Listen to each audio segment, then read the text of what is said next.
view that somehow Bunker Hill was about this very well-trained British army going up the hill against these farmers that really didn't know what they were doing. The New Englanders were warlike people.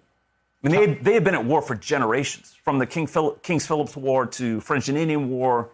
They knew what they were doing. They had men among them who knew what they were doing, and the British were actually not as well trained and actually not as accustomed to fighting as people think. Some of these regiments that fought on Bunker Hill hadn't really seen action for like a decade or two. And they weren't fighting for their own land. No, they weren't fighting for their own land. I mean, this is the one thing where you realize in this whole telling of the story with Joseph Warren and the Americans, they actually, they decided that we know what we believe. How did the Americans do that day? And most of those came when they ran out of ammunition, had to have this kind of hasty retreat off the hill.